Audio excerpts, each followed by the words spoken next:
So hi, welcome to the Good Noise Podcast. I'm Shane. I'm Glory. And we're here with... I'm Hillary. I'm Jake, and we are Mirours. And we're going to ask them some questions today about their new album, Gilded Paradise. So congrats on that, by the way. How do you feel about the response to it so far? First of all, thank you. I mean, we feel pretty good. The response seems pretty positive so far. We try not to care too much about like numbers and stuff, but our numbers are doing better, than our last one. And mostly I'm just proud of what it is. Yeah, we are. Yeah, that's probably a good way to say it. We are really proud of it. And it was like kind of different than our last album. So we weren't totally sure like how people were going to totally respond to it, It was a departure. Yeah, it was a departure. So and it was a risk, and we knew it was a risk going into it, where you're making something totally different than what everybody kind of attached to the first time around. But we wanted to be honest and put out what was relevant to us and what we felt needed to be made. Okay. Yeah, so we feel good. Pretty dang awesome, I think. Yeah. Hell yeah. Good. I'm very happy to hear that. How do you guys like? Do you guys like it? How do you like it? It's pretty. I enjoyed it. Yeah. It's pretty groovy. Yeah. Oh, good. It's pretty all right. good. Yeah. Pretty good. Pretty good. I'll take pretty It's good good. any day. That means a lot, Shane. I appreciate it. Yeah. So is there any meaning behind the album title Gilded Paradise and the cover art? Title, definite meaning. Cover art, we just like the way it looked. Which, by the way, side note, we're very proud. We ended up designing the cover art as well as like the back of if you buy the CD, all the the design and everything. No way. Yeah, we're pretty pumped. It's not like this crazy overly complicated thing, but we're pretty pumped on how it turned out. But the title of the album, Gilded Paradise, yeah, for sure it has meaning. You wanna Yeah.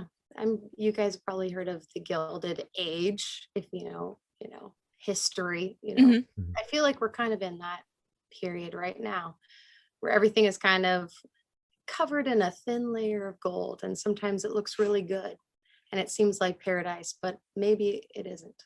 So that's kind of what we're digging into in this album. Yeah, it's kind of like the perception of beauty, but it's kind of covering up something that maybe isn't so beautiful. And especially in light of we wrote this album during 2020, which obviously it was messy. It was wild. It was messy.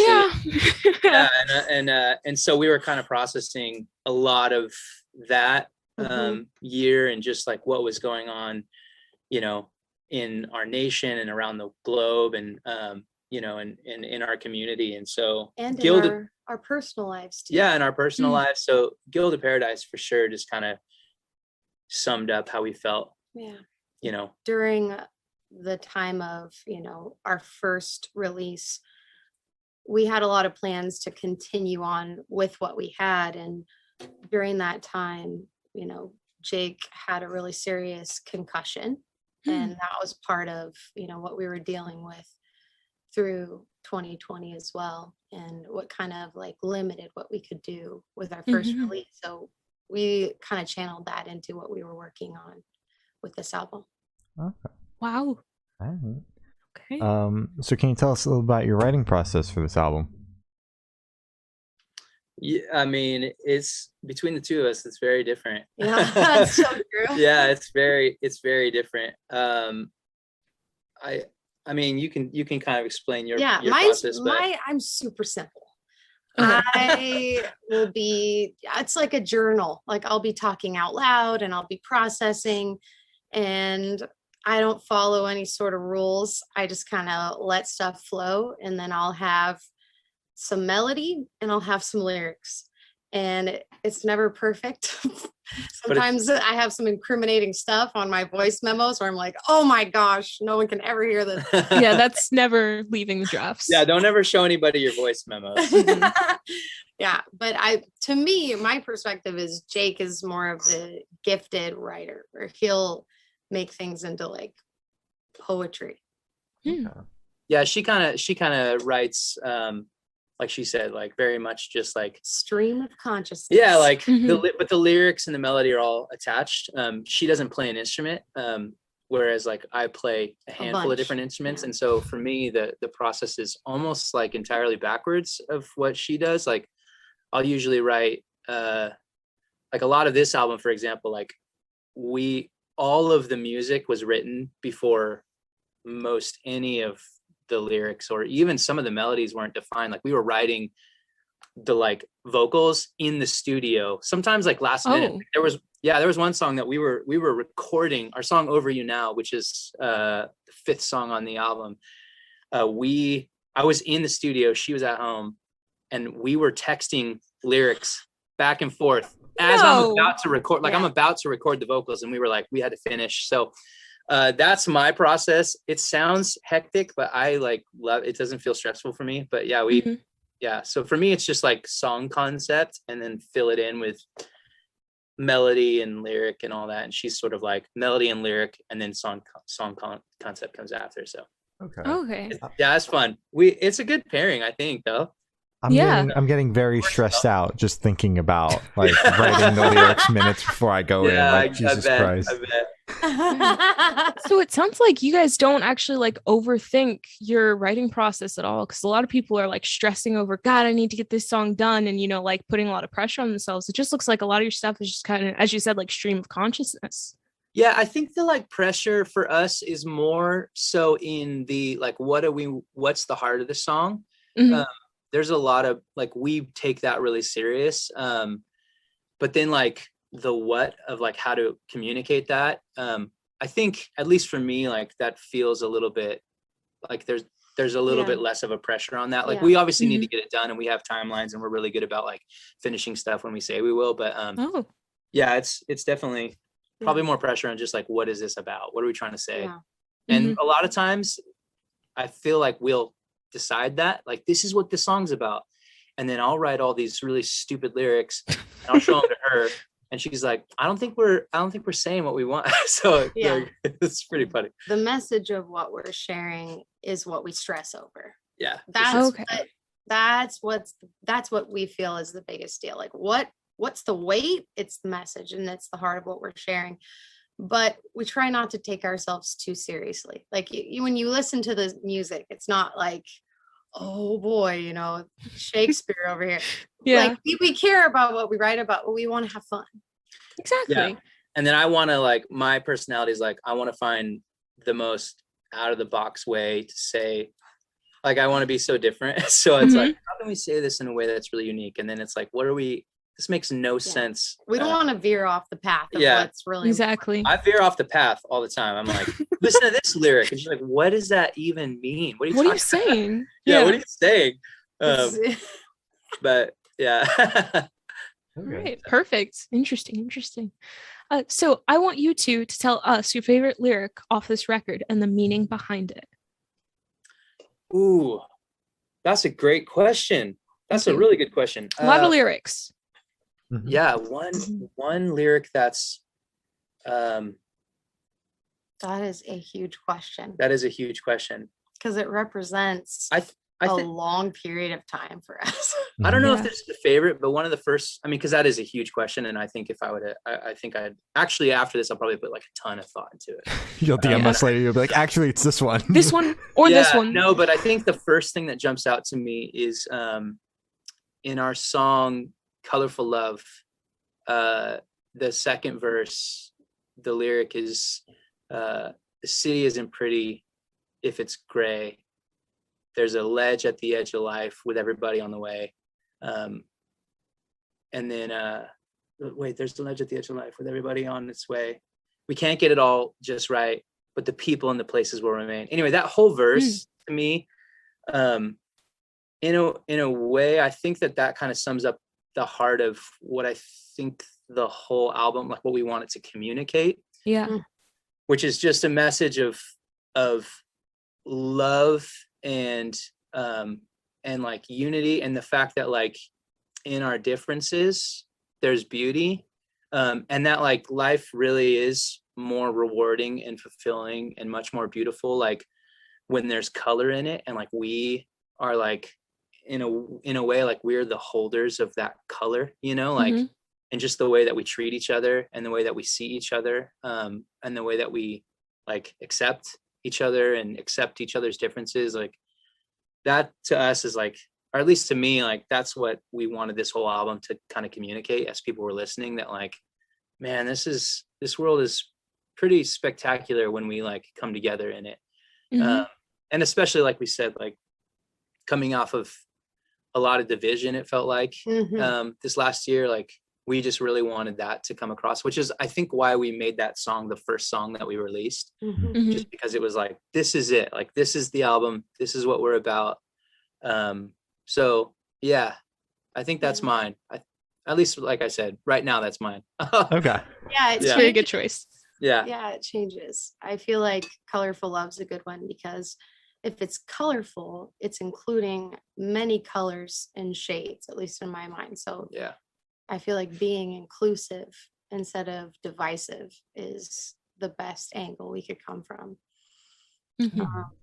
I'll try to keep mine brief because I can go on rabbit holes just like I don't want to get too deep, but for I think the path of life, the concept, lyric wise, you know, you don't make known the path of death to me. I feel like everybody kind of lives life hoping that there's something bigger than what they see in front of their eyes. And I want to be able to trust whatever that is. So I believe that, you know, God has a purpose for me. And I feel like this year more than ever, we have to really fall into that. Whatever that means, you have to trust that, you know, you're not going to be led down a path of death. But, you know, I want to live, and I want to come from a place of love. And so I feel like that song in particular has lyrics that really resonate with me, and coming down to the basics of what I want to be. All right. Good answers. Good. So what song on the album took longest to write, and which one is your personal favorite? Longest to write, I mean, technically it was Colorful Love. Because Colorful Love started in 2016. Oh Damn. Yeah, that was so long ago. I know. Oh, it was a simpler time. Yeah, it was. Well, it was like I had been working on that song for like a different project that I was a part of at the time, that never saw the light of day. And but it was like through the years, like just kept coming, like we just always were like, this is such a just like a bop, like this is great. And it didn't have lyrics. It had no lyrics. It was like it was like that intro of the song is all we had basically. And we went through our first record, you know, we had like a vision on that one, and when we were approaching the second, fit that vision. Yeah, it didn't fit. And then the second album, as we were writing it, we were almost like immediately like, we got to finish this song. So technically that was the longest one to finish. So there you go. But in terms of like, you know, when we actually like started writing the album as a whole, I mean, I think the longest one to finish was maybe like Over You Now or something like that. All I Got. No, it was All I Got. Lyrically, it was All I Got. Yeah. Or it could have been I Don't Want This. That actually is what it was. It was I Don't Want This. You keep changing. No, it's like this is all such a blur, you two. It's great. Yeah, that's fair. That's fair. Yeah, it's like so much of our. They're trying to figure out how down to the wire they got before they started like going into the booth. Yeah. Like, I mean, technically though, like even we say it took the longest, but like I mean, this album, we wrote this whole album in like 3 months. We're pretty proud of that. So like, taking a long that's time. very impressive. It wasn't that long, but Colorful Love took 7 years. So there you go. Yeah, we did. We put it, or 5 years. What's the math on that? Doesn't matter. Wow. All right. And your favorite track? My favorite track is probably a toss up between I Don't Want This and All I Got. Like those are the ones like that I'm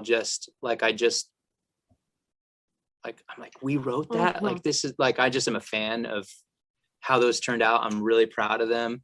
I mean, I'm proud of this whole thing, but yeah, either one of those were, I mean, those are also like probably more of the, like, those are the most like emotionally like filled songs On your end, yeah. on my end. Mhm. So yeah, one of those. Maybe I Don't Want This, just because it's like, oh, it's got that like sexy keyboard intro. Mhm. It's so, I just like, I love the way it grooves. But yeah, either one of those. Yeah. All For right. me, it just depends on the mood of the situation and what's going on. Even the weather affects like what I want to hear. But I think I like Pillar of Smoke right now, and then I Don't Want This. I keep coming back to yeah. So yeah, it just depends. Yeah. All right. It's good. Okay. Perfect. So how did the track list for this album come about? Did you guys write the opener to be the opener, closer to be the closer, just kind of shuffle it around, listen through? What was the process like? I think we knew that we wanted All I Got to open it, just because it felt right.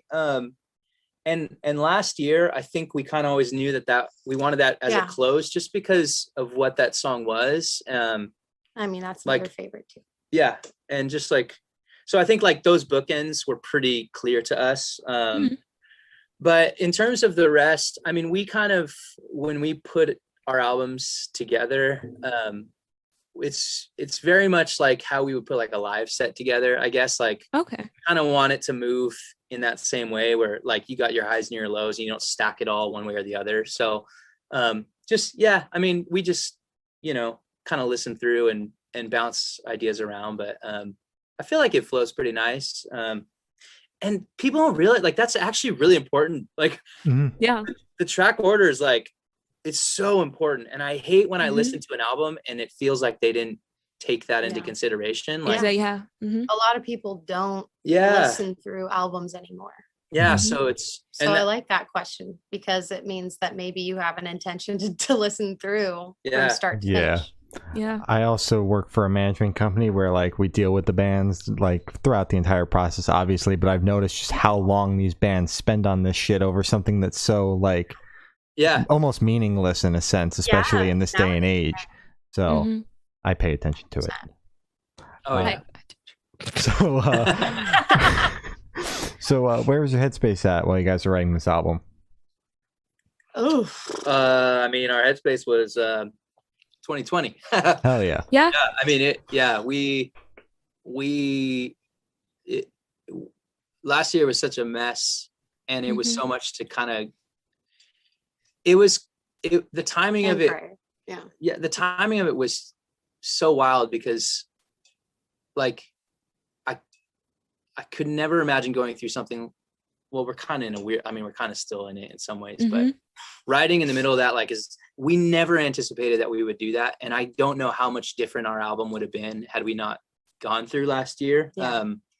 I don't know that we would have been able to write it as quick as we did, but very much, because we had so much content to we just had like so much process. like we just so much to sort through. So I think a lot of it for us was just kind of, I mean, every song you can hear us processing.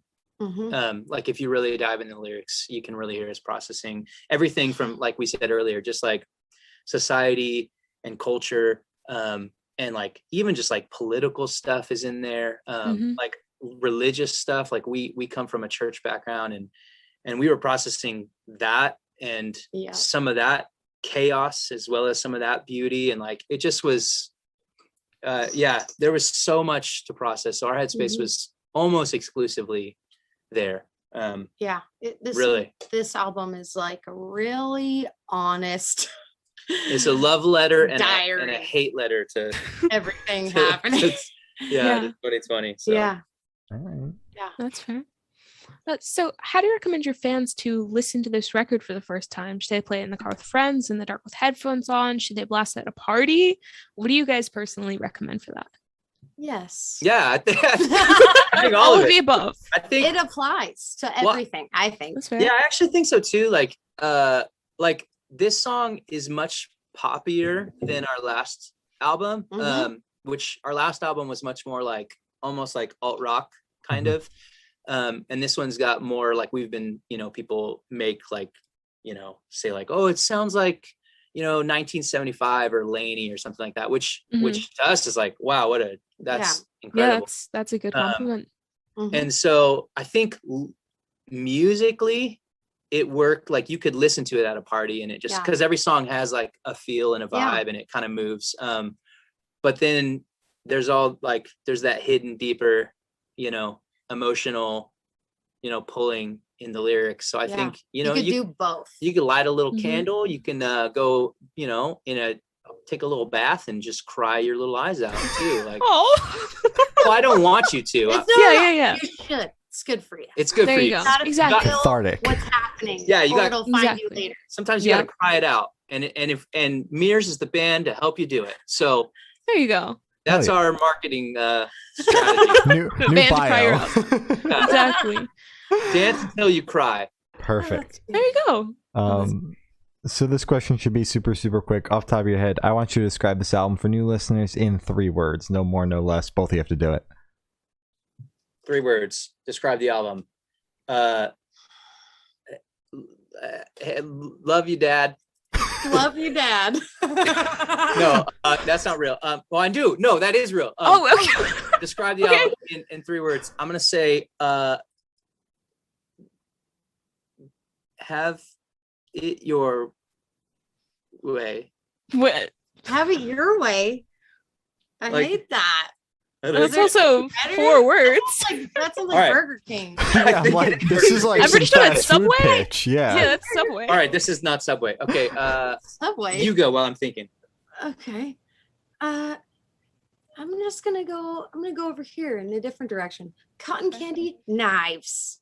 Ooh. Cotton candy knives. That's what I'm. I like that this album for me because there's some fluff and fun, and it's sweet. But if you really get down to it, there's some piercing things that we're writing about. Yeah, that's very good. How beautiful. That's great. That's good. Maybe that's mine. How beautiful. That's 2 words. How beautiful. Yeah, great. Beautiful. Bro. How beautiful, everybody. I like everybody better than you. Beautiful you. You beautiful you. You beautiful you. Perfect. Yeah. All right. Well, we'll take it. He's the lyricist. That's what I'm like. I am. So this is awesome that he's struggling. It's my favorite. Let's edit this out. No. I'm just kidding. Keep it in. Keep it in. People gotta know. Oh, I do love my dad. Keep it real. That's what we call it. Yeah, there you go. You're coming up with so many. Like whichever one the people want, we gotta give it to them. There you go.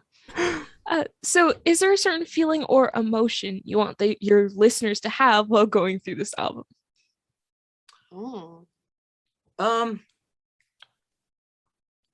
I think just because of what the album is for us, like we said, like we want it to communicate unity in struggle and love in like differences and stuff like that. I think like for me, like I just want people to, I don't know, I guess feel that like, like included. Yeah. And seen. Yeah, that's actually wonderful. Yeah, that's beautiful. I like that. I like that a lot. So what band artist influence do you think you can hear the most on this album, if any? I think you can hear you can hear a lot of, in terms of like bands, you can probably hear some Jones, some 1975, those kinds of bands. You can hear a lot of just like in general, like you can hear like 80s, 90s. You hear a lot of Fresh Prince of Bel-Air, Fresh Prince. I love him. Yeah. Yeah. 80s, 90s, and then a little bit of right now. Okay. Perfect. All right. So what is your favorite memory that you made while creating this record? Oh.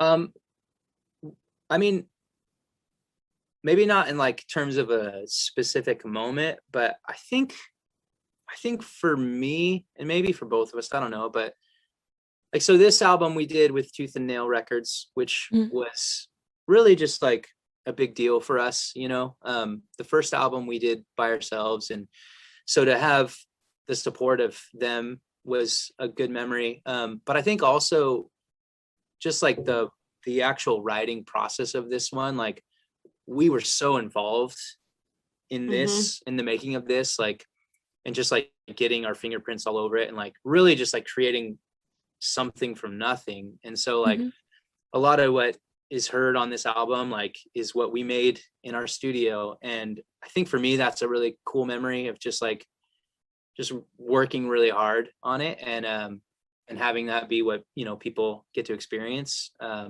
So I loved that a lot, honestly. Just like the 12-hour days in the studio was incredible. Yeah. Yeah, there's a lot that I loved about making this album. Like we kind of talked about earlier, Jake and I have really different writing styles, so it's really fun for us to take our pieces and put them together. And so that's a part of a lot of the memories that I have that I really love. But I think my favorite is actually making the music video for All I Got. That was that was fun. That was so fun working with Joe and everybody. Yeah, it was cool. Yeah, and Danny, it was so fun just being with everybody and seeing them act, and like I had so much fun with that. The ghosty vibes, loved it. That was really fun. So picture this: you're on tour, you're at a gas station, you're going in for a rest stop. What is your snack of choice? Snack of choice. Snack of choice. Oh, love snacks. First of all, yeah, we will be at the rest stop picking snacks. Of course. I will step in there. I'm a salty kind of. He's very salty. I'm very salty. Careful. So you know what? I'm going straight for the Pringles because I like being able to successfully grab the top ones and then just get so frustrated that I can't get my hand in the bottom. And it's a really battle. Upsets him. You know, it's a battle, and it reminds you that life is a battle sometimes. So there's a message in there, and also somewhere, love is a battlefield. I heard it said. Yeah. Yeah. So Pringles. Brought to you by Mirours. Yeah. I go for hydration. That's what I go for first. I'm thirsty, so I need something good. It's mostly water, and then maybe we'll get some vodka. Not on the road. On the road. Don't drive. Not the one driving. Yeah. Exactly. No, I was assuming that we were not driving. There you okay. Right. Okay. Well, I don't know. It'd probably be like an energy drink or a coffee. But I like for a treat, I really like little Mexican chili candies where it's like strawberry and it's coated in chili. Yeah. I love that. I do. She loves that. Yeah. Those are good. Those are really good, actually. So on the topic of food, if the band was a dish, what dish would the band be? Oh. Okay. This is important. Yeah. This is very important. First of all, it is entirely vegan. That's important. Don't get mad now. I'm gonna say like your little hand went up. I'm gonna say would it be like a nice Indian curry? Ooh, curry. Because it's just like there's a lot of complexity. There's some spice. It's a little spicy and it might make you cry, but then also you're like addicted and you got to go back for more. Yeah. And it's savory and it's not sweet, but it can be. That's feel nourished. You feel nourished. Yeah. There it is. Jake, it seems like you connect the band with crying a lot because this isn't the first time you've mentioned it. Well, we did cry over the past couple years. And I feel like some of the best art, if you want to call it that, I will say any kind of music, this type of media, this is art. A lot of the best stuff comes from feeling pretty torn up about life. Yeah. It's kind of what happened. And with that, you can kind of find joy in life again because you're actually feeling and dealing with what you need to deal with. And I don't know that I've been too good at that, about dealing with grief and issues in my life like I thought I had been. And I think processing with how we've kind of written everything, it has been very therapeutic. And yeah, sometimes crying happens. So yeah, we kind of do associate having that, processing with what we put together for our album. Oh, Fair enough. that's good. So where do you guys see the band in the next 5 years? I mean, hopefully with a lot more music. Sorry, I just ate some curry. You're welcome. I'm dying. I'm trying so hard. Oh, there it is. I'm out. I think I don't know, like a lot more music. Hopefully just getting more live shows. Yeah, a lot more live shows. Last year, going into last year, like the beginning of last year, we were like planning this summer Midwest thing, and that got canceled. And so, to be able to get in front of people again, we really love that.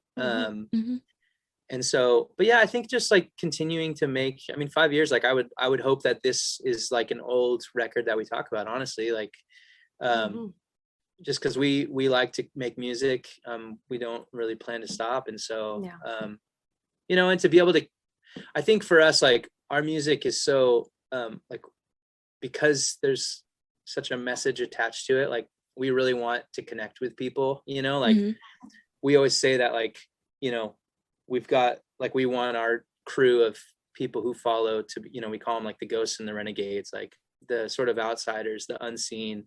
And so just to get, those people to hear and maybe feel connected to something, I think in 5 years, like way more of that, Oh yeah. So I love that. All right. So for these last couple questions, we're actually going to shift away from music, if that's okay with you guys. Love it. Sick. So we're actually going to go straight to death row. Boom. So if you're on death row, yeah, you're on death row. If you're on death row, what would your last meal be with a drink? Oh, last meal. Oh, with a drink. Yeah. Okay. No question about it. I got it. Okay.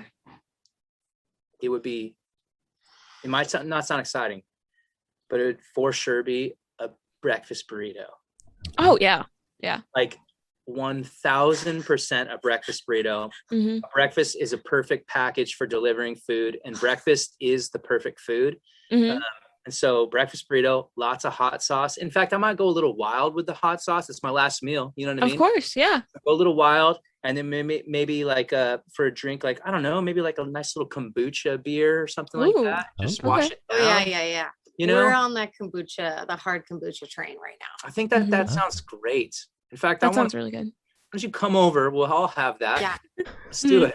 All right. That sounds great. Yeah. Where are you? Yeah, where are you? I'm in New Jersey. I'm in Virginia. Okay, so about as far away as we're a little far.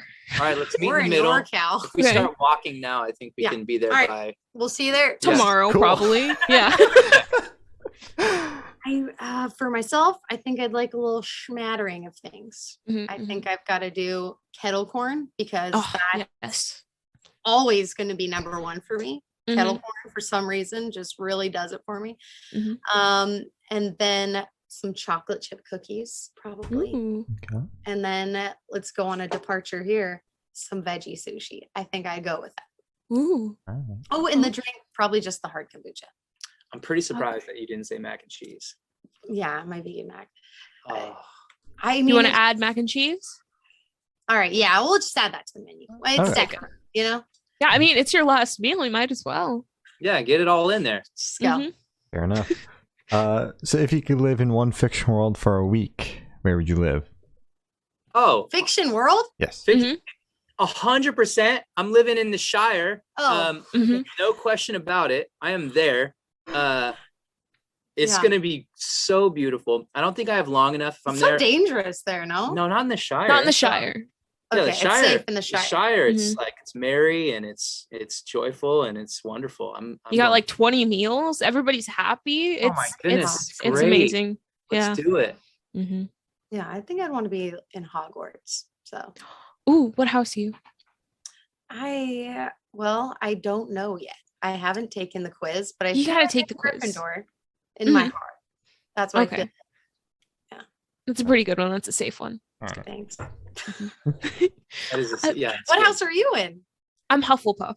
Hufflepuff. Beautiful. That's very beautiful. Thank you. Shane doesn't know, but I'm pretty sure he's probably like a Ravenclaw or like a Slytherin. I was getting Slytherin vibes for sure. Right? Yeah. Yeah. Yeah. So you need to do the test. It takes like 2 minutes. So I need everybody to do it. Okay. We're doing it. You know what house you're in, Jake? I'm Dumbledore. You are not Dumbledore. You can't be Dumbledore. No, I don't know. I think I'm probably. Are you a Ravenclaw? No, I'm a Hufflepuff. You think Hufflepuff? Okay.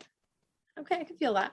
Okay. That's good. Hufflepuff's a good house, you know. So welcome. You're always welcome here. Thank you. It means a lot. So I actually have the honor of asking the last question. Every single person we've spoken to has actually said it is the most important question. What is your favorite color? Green. Specific shade. Your favorite color is green? Since when? Since right now in this We're question. married. Well, have we ever like sat down and talked about a favorite color? We've talked about colors. I'm gonna say you're like a blue or a red.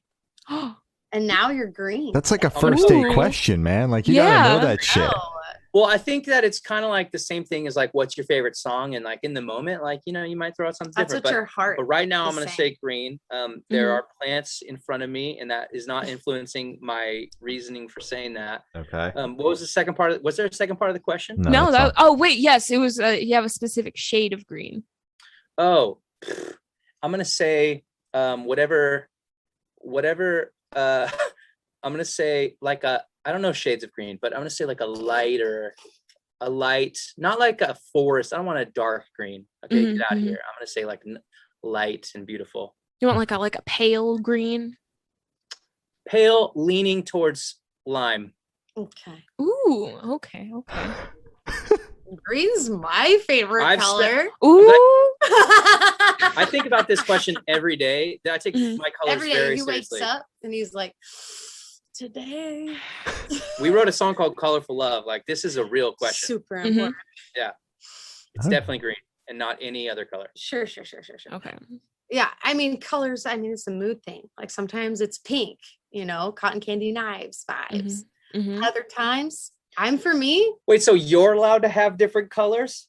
Well, you never have said green to me. Uh-oh. I accept it. Welcome. Okay. Yeah. I saved it for this interview. Well, I like lime green too, where it looks like a healthy leaf. Ooh, I like that. Over dinner later, she's gonna go, why the fuck didn't you tell me that green's your favorite color all these years? What if our biggest fight was about the color that I chose on this interview? That's great. So as Gloria said, that's all the questions we have today. Is there anything that you guys would like to plug? Go listen to our album.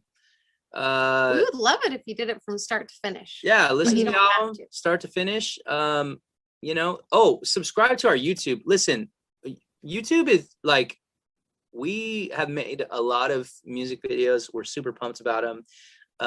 But yeah, we're trying to grow that still. So go check out those videos, subscribe on our YouTube, and listen to the album in its entirety 16 to 17 times this week. Tell your friends to do the same. Okay. And that's the plug.